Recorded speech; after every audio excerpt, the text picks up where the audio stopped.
komishanka xakamaynta HIV/AIDS ayaa soo qabanqaabiyay barnaamij wacyigelin kaasi oo ay u qabteen gudiyada kala duwan ee ka kooban yihiin xaafadaha magaalada Hargeysa. Ujeedada ugu weyn ayaa ahayd in la isku xiro bulshada degmooyinka caasimadda Hargeysa iyo komishanka xakamaynta HIV/AIDS iyo sidii looga wacyigelin lahaa bulshada xanuunka HIV/AIDS.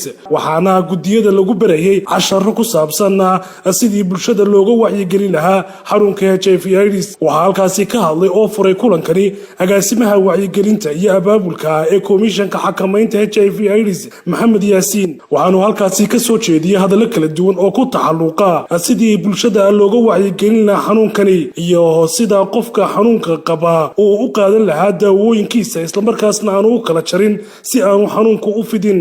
community-ga ay ka kooban yihiin waaxyaha degmada Hargeysa ee qiimaha leh ee sharafta leh ee soo ajiibay yeeritaankii ayaan u mahadnaqayaa sida qiimaha leh u timaadeen waqtigiina u soo horteen.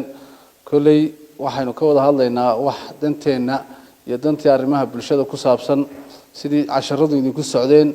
waxaynu u baahanahay inaynu isku xidhno degmooyinkii ay ka koobnayd Hargeysa iyo komishankii xakamaynta HIV/AIDS ka qaranka kaasaynu doonayno inaynu dadkeena ka wacyigelino oo aynu wax badan u sheegno insha Allah taala. cid la dhex maraya de fariintii la doonayay inay gudbiso oo dadkii mar walba sida ka muuqata boardka in orientation ay sameeyaan oo la isku xidhnaado ayaynu doonaynaa insha Allah taala. kulay casharo fara badan baa inoo furmi doona oo maanta ku saabsan oo socon doona kaasoo ay naga caawisay hay'adda UNFPA iyo commissionka oo iska kaashanaya qaranka hawshaas oo daadihinayaan dhaktarka iyo macallimiinta facilitatorska sameynaya iyo hay'adda lafteedu maanta inaga habsaanto iyada lafteedu inoo iman lahayd sanad dabayaaqadii la iskaga jiro. waxaan idinka mahadnaqaynaa sida fiican u timaadeen. waxaan jecelahay inuu inoo furnaado wacyigelinta halkii hore aan kor uga sii qaadno oo xanuunka sidii casharka baa ku qaadateen. xanuunku wuxuu la mid yahay xanuunada kale ee dadka ku dhaca laakiin isagu wuxuu dheer yahay fiditaan wax la yiraahdo. marka qofku hadii uu dawada sideeda u qaato waxa laga yaabaa inaanu fidin xanuunkaas. laakiin haddii qofku uu dawadii googooyo xanuunkaasi dhibta uu leeyahay aynu doonayno inaan xakamayno waa speedka uu jarayo xawaaraha uu jarayo xanuunada kale uu dheeryahay ee uu gudbayo. sidaa darteed commissionku wuxuu la tacaalayaa oo ku jira oo mar walba heegan u yahay oo sanadkan cusub insha Allah taala la doonayo xataa wacyigelinta in sidii hore laga ballaariyo oo dadka la wada gaarsiiyo maadaama dadku inagu de mas'uul ka nahay oo ilaahay inaga inoo doortay in haddana in qarankan uu madaxweynaha jamhuuriyadda Soomaaliland uu gudoomiye ka yahay isla komishankii ahmiyadda weyn ee halka la siiyo waxaad ka dareemi karaysaan in loo soo wada jeedo in xanuunka la xakameeyo. xaqiinana waxa la doonayaa maadaama aad tihiin oo muraayadii caasimadda aad tihiin ee degmooyinka laga soo xushay dawladda hoose maadaama aad tihiin dadkii mas'uuliyiinta ay markaa u joogay saddexda waaxooda ka qaybsan tihiin ee nabadgelyada iyo arrimaha bulshada iyo amniga iyo Allah musta'an saddexda waaxood ka koobantiin.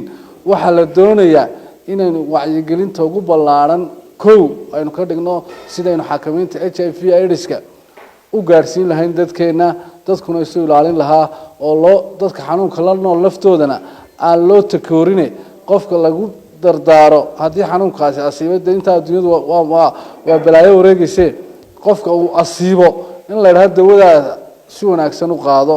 qofkii haddii markaa xanuunka asiibo inaan xaqiina dadka ka wacyigelisaan inaan la takoorin oon la faquuqin oon ardayda ay dhaleen iyo ubadka ay dhaleen marka xanuunka asiibo inaan la sas laga qaadin oo dadka la eriin oo la fogeyn waayo qofkaasi wuxuu qaadanayaa cadaawad ah mar haddii dad lagu takoorayo adiguna fidi. taasina waa taynu dadaalka aynu doonayno iska kaashano maadaama tiin caasimadii qaaliga ahayd ee muraayadii jamhuuriyadda Soomaaliland la iska daawanayay. waxa la doonayaa inaad ku darsataan qorshihiina shaqo oo aad ku dartaan oo wacyigelinta insha Allah taala. wax kastana waxaanu keeni doonaa boorad iyo stiikaro iyo brochure la qaybiyo.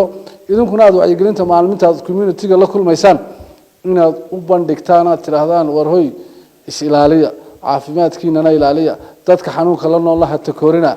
waxaan idinku badiyay aad iyo aad baan u mahadsantihiin. casharaduna way noo socon doonaan ilaa maanta insha Allah taala.